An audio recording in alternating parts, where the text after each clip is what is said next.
When I finally left my husband, my family didn't see courage. They saw failure. Who will want you now? My mother sighed.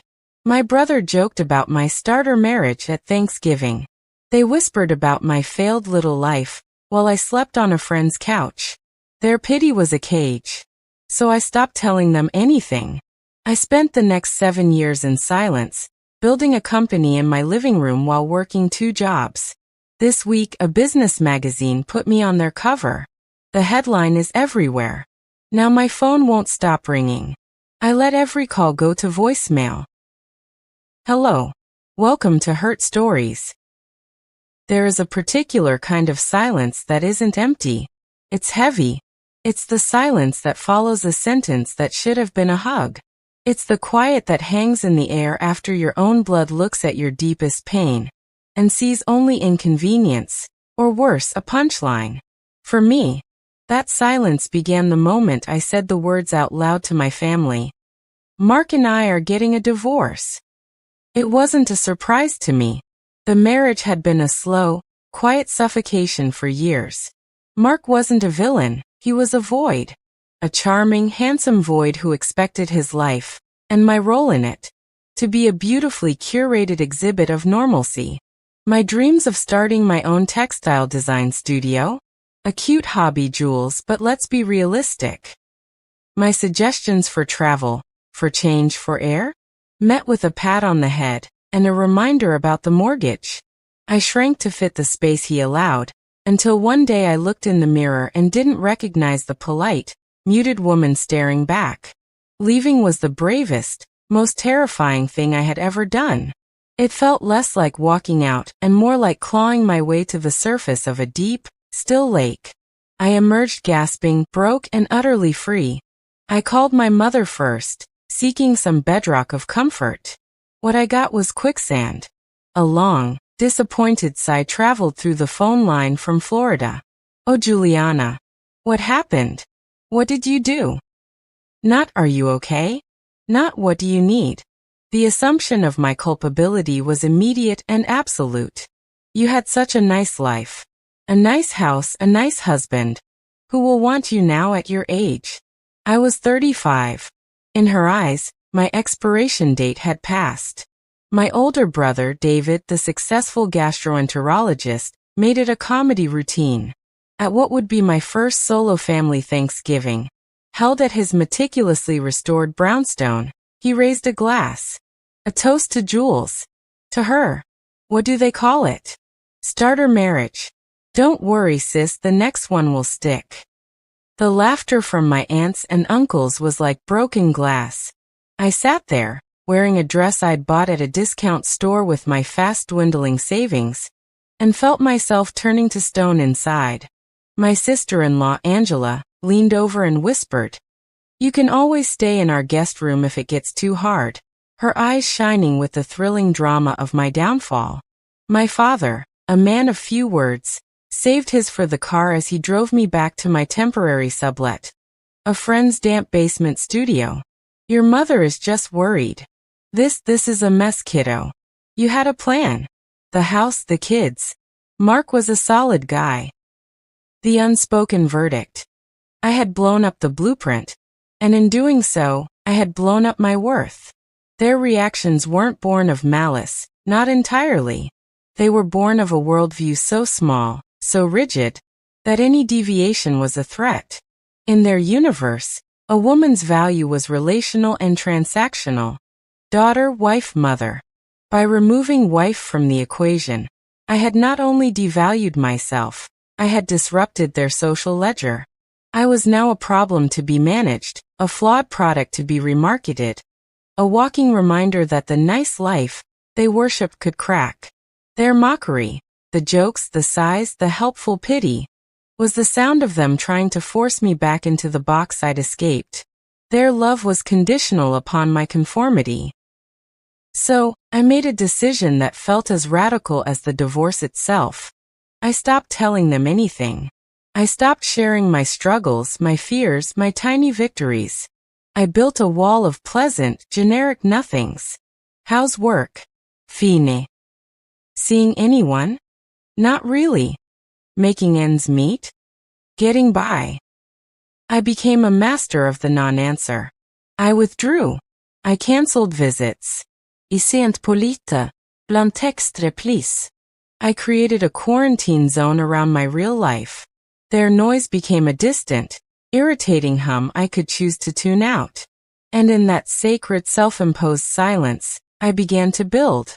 Not just a new life, but a new world. The dream I'd whispered to Mark, my textile design studio, was the ember I'd protected. I had nothing, which meant I had nothing to lose. I took a soul-crushing but flexible data entry job to pay for the basement rent and ramen. On nights and weekends, I waitressed at a bustling bistro. And in the stolen hours between 10 p.m. and 2 a.m., in that dingy basement I painted. I painted the patterns I'd seen in my head for a decade.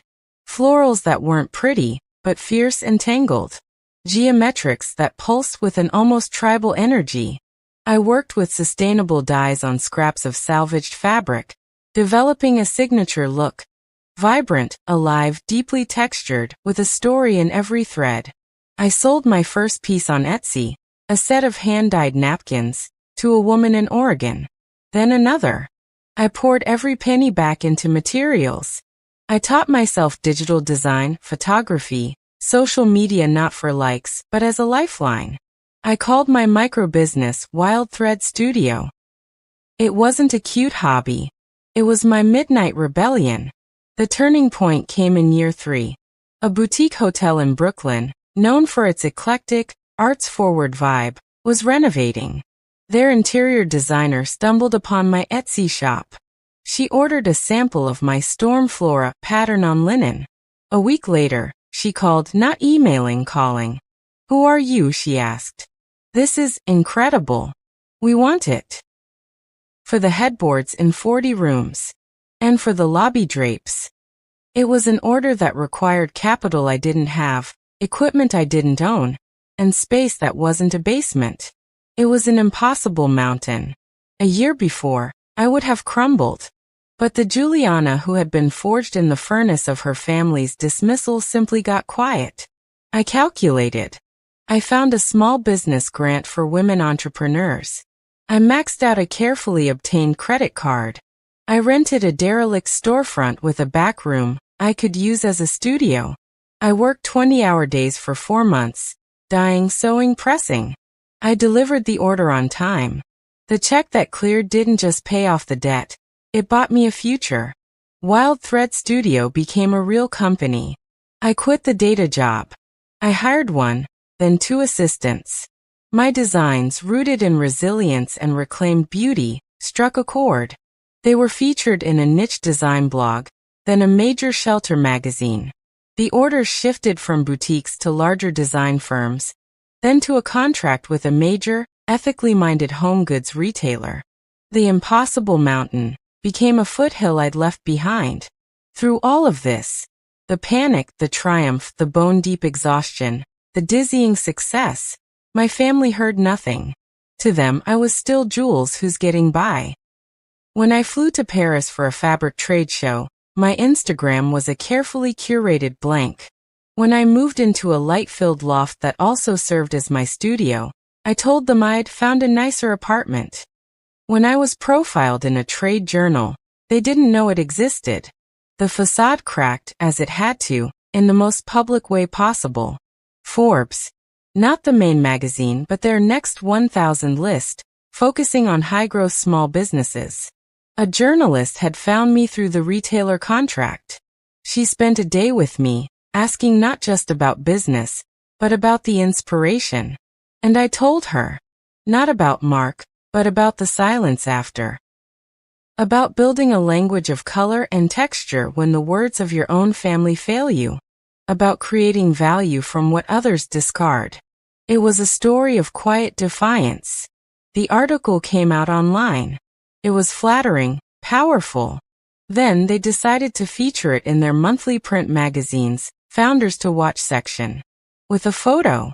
A large, beautiful photo of me in my studio, surrounded by bolts of my vibrant fabrics, looking not like a harried entrepreneur, but like an artist in command of her domain.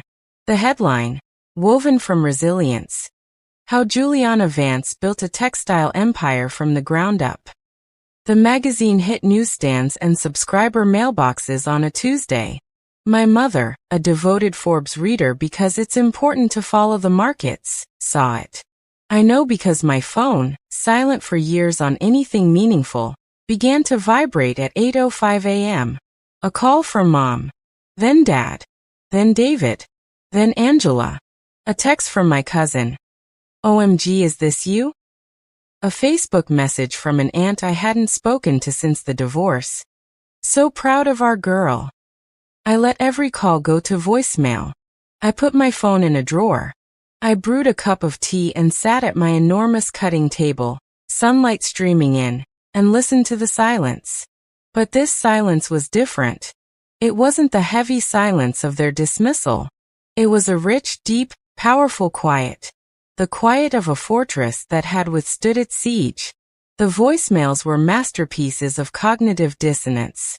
My mother's voice was choked with something between awe and accusation. Juliana. Honey. The magazine. Why didn't you tell us? We had to hear from Shirley at Bridge Club. We're so surprised. David's was all bluster, trying to claim reflected glory. Sis. The big time. I always knew you had it in you. Listen, we should really celebrate. Bring you to the club, introduce you to some people.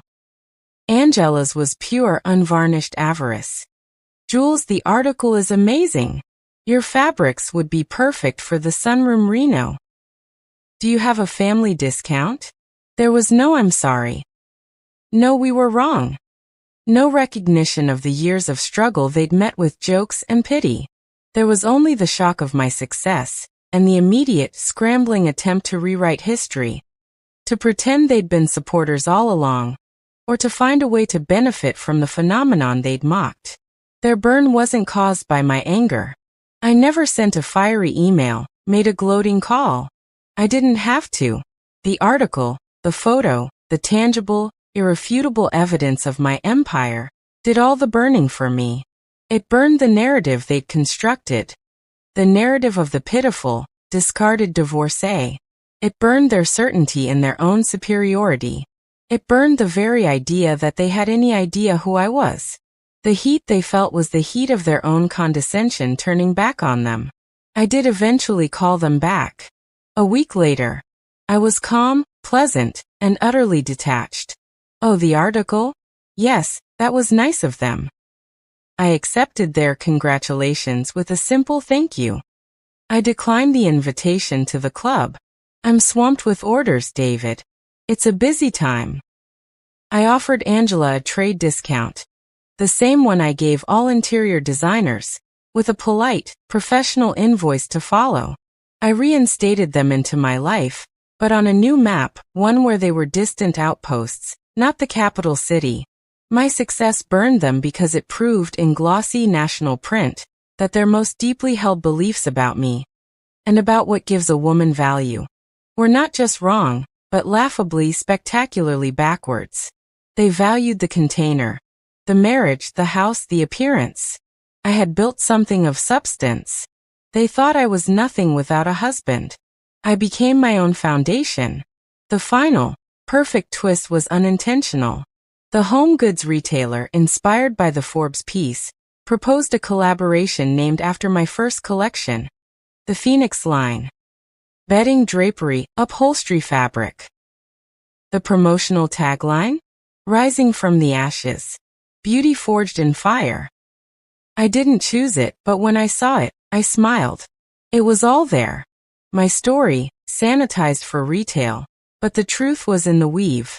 So, to anyone lying in the ashes of a life others have declared a failure, listening to the mockery of those who should offer shelter, build in the silence. Let their dismissal be the mortar between your bricks. Your success is not the best revenge. Revenge implies you're still in the arena with them. True victory is building a new arena so magnificent that the sound of their old, petty games doesn't even reach you. The heat they feel from your rise isn't your fire.